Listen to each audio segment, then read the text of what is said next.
అనంత విశ్వ సంపదని ఆకర్షించడానికి మీ ముందుకు వస్తుంది అహం బ్రహ్మాస్మి సాధన 11 days energy activation programme.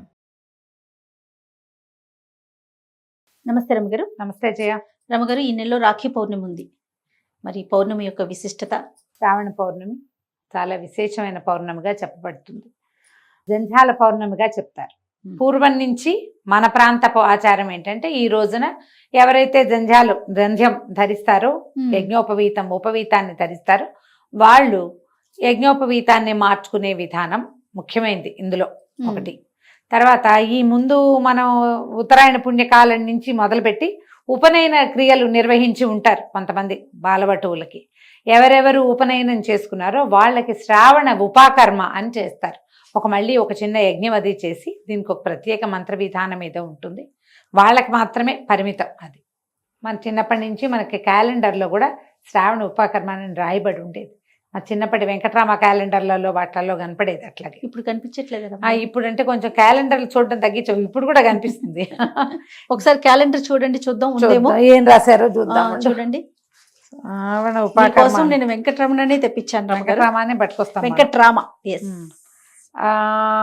Varalakshmi వ్రత జంజాలియో ఋగ్వేద ఉపాకర్మ తైత్తిర్యానం వాజసనే ఈనాంచ ఉపాకర్మ వాజసనే ఈనాంచ.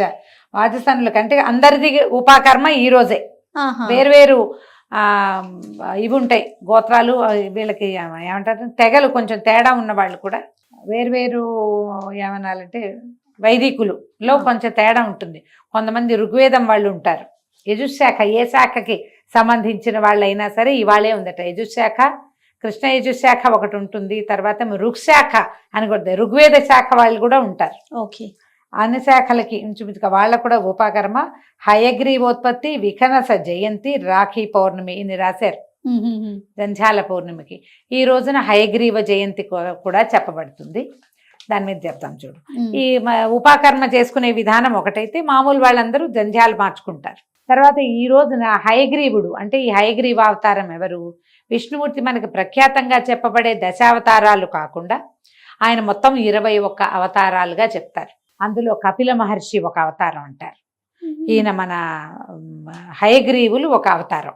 ఇంకా చాలా ఉన్నాయి. ఎప్పుడైనా వచ్చినప్పుడు 21 అవతారాలు చెప్పుకుందాం. తప్పకుండా అండి. బుద్ధావతారం అంటే బుద్ధుడుగా ఇప్పుడు మనం చెప్పుకునే బుద్ధిజం బుద్ధుడు కాదు, విష్ణువు కూడా ఒక బుద్ధావతారం ఉంది. అలాంటి కథ కూడా ఒకటి కనపడుతుంది. ఈసారి ఎప్పుడైనా ఒకసారి వివరంగా మాట్లాడుకుందాం. అయితే ఈ హయగ్రీవ స్వరూపుడు ఏంటంటే ఈయన వేదాలని రక్షించాడని, శుద్ధ జ్ఞాన స్వరూపుడుగా హయగ్రీవుని గురించి చెప్తారు. అసలు ఆయన శ్లోకమే జ్ఞానానందమయం దేవం నిర్మల స్ఫటికాకృతిం ఆధారం సర్వ విద్యానాం హయగ్రీవం ఉపాస్మహే అని చెప్తారు. అన్ని విద్యలకి ఆధారభూతుడు హయగ్రీవుడే. ఆయన నుంచి విద్యలు ఉద్భవించినాయి. ఈ రోజున ఈ హయగ్రీవోత్పత్తి రోజున ఎక్కడైనా దేవాలయాల్లో కానీ మన ఇళ్లల్లో కానీ హయగ్రీవ హోమం చేసుకోవచ్చు. హయగ్రీవ ఆరాధన పిల్లల్లో విద్యాభివృద్ధిని పెంచుతుంది, విద్యాభివృద్ధి కలిగిస్తుంది. పిల్లలు చదువుల్లో ముందుకెళ్లాలన్నా ఏదైనా ప్రత్యేక దాంట్లో సీట్లు కావాలన్నా వీళ్ళు హయగ్రీవ హోమం చేసుకుంటే మంచిది. హయగ్రీవ ఆరాధన మనకి హైదరాబాద్లో అయితే ప్రఖ్యాతంగా నేను ఒక దేవాలయం చెప్పగలను. మనము యాదగిరి గుట్ట నుంచి తిరిగి వచ్చేటప్పుడు హయగ్రీవ స్వామి దేవాలయం ఉంది. ఇప్పుడు కొత్త రూట్లో నేను వెళ్ళలేదు జయ, ఇంకా వెళ్ళలా. కానీ ఇది వరకు మనం వెళ్ళేవాళ్ళం, ఒకవైపు నుంచి వెళ్ళి రెండో వైపు నుంచి తిరిగి వచ్చేవాళ్ళం. కొండకి ఇటెక్కి అటు దిగేవాళ్ళం. ఆ దిగేదారిలో ఉంది. మీరు హైదరాబాద్లో హయగ్రీవ దేవాలయము అని సెర్చ్ చేసి చూడండి. అక్కడ ప్రతి పౌర్ణమికి హయగ్రీవ స్వామి తాలూకు హోమం చేస్తారు. ఈ ప్రత్యేక దినం రోజున మన ఇళ్లలో కానీ మన చుట్టుపక్కల దేవాలయాల్లో ఎక్కడైనా కుదిరిన ఏదైనా వేద పాఠశాలలో చేసిన హయగ్రీవ హోమంలో కనుక పాల్గొంటే పిల్లలకి విద్యాభివృద్ధి కలుగుతుంది. మీరే ఏదైనా కొత్తగా చదువుకోదలుచుకున్నారు, ఇంకా ఫర్దర్ స్టడీస్ జీవితంలో ఇంకా ముందుకెళ్ళాలి, తప్పనిసరిగా ఈ హోమాన్ని చేయొచ్చు. తిరుమలలో కూడా మనకి హయగ్రీవ స్వామి కనపడతారు. ఎక్కడ కనిపిస్తారంటే వరాహస్వామి ఆలయం ఉందా, వరాహస్వామి ఆలయం ఉంది కదా, స్వామి పుష్కరిణి వరాహస్వామి ఆలయము. వరాహస్వామి ఆలయం నుంచి మనం స్వామి వారి దేవాలయం వైపు కనుక మాడవీధిలో కొంచెం ముందుకెళ్తే ఎడం చేతి పన్ని మెట్లుండి జనం అంతా కూర్చున్నట్టు కనిపిస్తారు. ఆ పైన ఒక మఠం ఉంది, అక్కడ హయగ్రీవ స్వామి దర్శనం లభిస్తుంది మనకి. అవును రమ్మ గారు. ఆయనకి ఇట్లా పర్పెండిక్యులర్ గా ఐమూలగా ఉన్నట్టు ఉన్నట్లు ఉంటాడు. ఉంటుంది. అవునవును. అక్కడ హయగ్రీవ స్వామి దేవస్థానం ఉంది. ఉమ్. తిరుమల వెళ్ళినప్పుడు చక్కగా ఖచ్చితంగా దర్శనం దర్శనం చేయండి. చేసుకో. పిల్లలకి తప్పకుండా అక్కడ నమస్కారం చేయించండి. ఈ జ్ఞానానందమయం దేవం శ్లోకాన్ని నేర్పించండి, చెప్పించండి.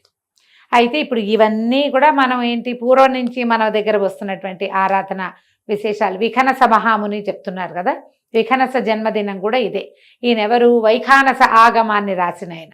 ఉహుం. వైఖానసము మనం చెప్పుకుంటాక దేవాలయంలో వైఖానస ఆగమాలు అని చెప్తాం కదా, అవునవును. ఆ వైఖానస ఆగమాన్ని రచించినటువంటి మా ఋషి ఈ రోజున జన్మించారు. వారి వారి విధానాల ప్రకారం వారు పూజించుకుంటారు. మనం ఇవి చేసుకోవచ్చు. దీంతో పాటు ఇప్పుడు మనం ప్రఖ్యాతంగా చేస్తున్నది ఏమిటి? రాఖీ కట్టడం. ఉమ్. అన్నదమ్ములు అక్క చెల్లెళ్ళు ఒకళ్ళనొకళ్ళు గౌరవించుకోవటం. అన్నదమ్ముల దీర్ఘాయువు కోసం ఆడపిల్లల తాలూకు సౌభాగ్యాల కోసం అన్నదమ్ములు ఒకరినొకరు గౌరవించుకుని సంభావించుకునే రోజుగా నార్త్ ఇండియా అంతా విశేషంగా చేసేవాళ్ళు. మనం కూడా ఇప్పుడు మొదలుపెట్టాం. ఇదేంటంటే ఈ రక్ష గనక మనకి సోదరి కట్టుకుంటే మామూలుగా బావమరుదులు బతకగోరతారు, ఇలాంటి మాటలు వింటుంటాం మనం. అవును. అక్క చెల్లెళ్ళకి వాళ్ళ అన్నదమ్ములు ఎప్పటికీ బాగుండాలనే ఉంటుంది. వాళ్ళు కట్టిన రక్షతోటి వాళ్ళకి చాలా రకాల జయం కలుగుతుందని నమ్ముతారు.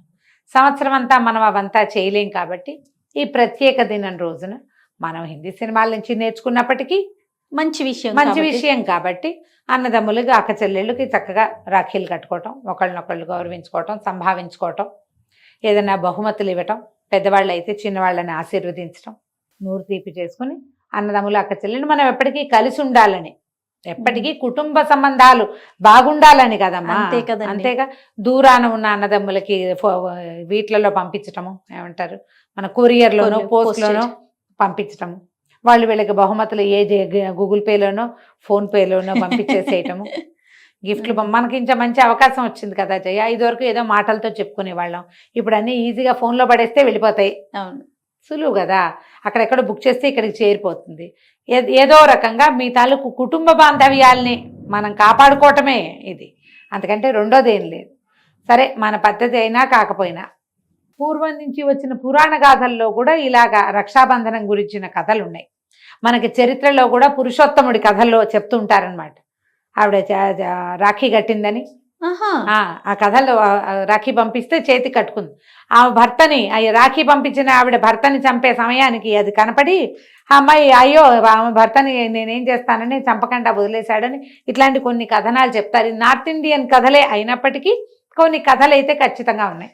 చరిత్రలో చాలా కాలం నుంచే మనకి ఇది నడుస్తూనే ఉంది. ఈ రాఖీలు మనకి ఇప్పుడు బాగా ఎక్కువ అయింది. మనకు కూడా మంచిదేనమ్మా, ఏ మంచిదైనా తీసుకోవాల్సిందే కదా.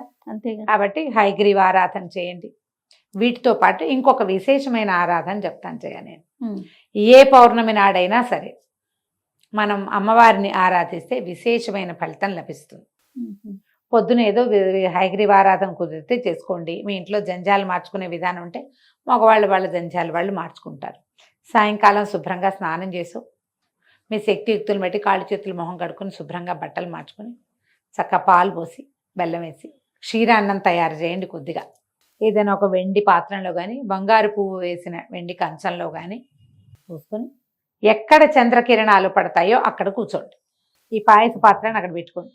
ఆ చంద్రబింబంలో అమ్మవారిని భావించి ఆమెకు షోడశోపచారాలు సమర్పించి లలితా సహస్రనామాన్ని చదువుకోండి.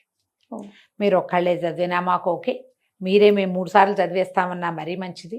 ఒక 5గురమో 19 మందో చుట్టుపక్కల అందరం కలిసి చదువుకుందాము, పారాయణ చేసుకుందాము అంటే విశేషించి లలితా పారాయణ చాలా మంచిది. పౌర్ణమి నాడు పిల్లల్లో ఏదైనా చిత్తచాంచల్య విధానాలు పద్ధతులు ఉన్నా, డిప్రెషన్స్ ఉన్నా, మానసికమైన ఆరోగ్యాలు బాగుండకపోయినా, పిల్లల పెళ్ళిళ్ళు వాళ్ళ భవితవ్యం పట్ల మీకు భయాలున్నా పౌర్ణమి నాడు అమ్మవారి ఆరాధన చాలా ఫలితం ఇస్తుంది. విశేషించి ఈ రోజు చూడు ఎన్ని ఉన్నాయి ఇందులో. ఈ రోజున హయగ్రీవోత్పత్తి జరిగింది, విఘ్నస మహర్షి జన్మించారు, ఉపాకర్మలు జరుగుతాయి, అంతా ఉపాసన జరిగే సమయం కాబట్టి ఈ సమయంలో చేస్తే ఇంకా విశేషమైన ఫలితం లభిస్తుంది. కొంచెం వర్షాకాలం కాబట్టి వెన్నెల కనపడుతుందో లేదో మాత్రం చూసుకోండి. ఈ రోజున పౌర్ణమి నాడు విపరీతంగా వాన గీనా వస్తే మాత్రం సుమారుగా ఏదో చేసుకుని దండం పెట్టుకోండి. కానీ మీకు వెన్నెల కనపడుతుంటే మాత్రం వెన్నెలని వృధాగా పోనివ్వబోకండి. చక్కగా కూర్చుని ధారాళంగా చదువుకోండి. లలితా సహస్రనామం చేసుకుని ఈ పాయసాన్ని అమ్మవారికి నివేదనగా సమర్పించి మిగిలిన పూజ పూర్తి చేసుకుని పాయసాన్ని ప్రసాదంగా స్వీకరించండి. ఇది చాలా ఏమనాలంటే ప్రభావవంతమైన ప్రసాదం. ఆ వెండి పాత్ర, అందులో క్షీరాన్నము, వెన్నెల ఇవన్నీ కూడా మంచివి. సంతోషం. ఎలా కుదిరితే అట్లా సుసంపన్నం చేసుకోండి. రాఖీ పౌర్ణమి శుభాకాంక్షలు. నమస్తే రమ్మగారు. నమస్తే జయం.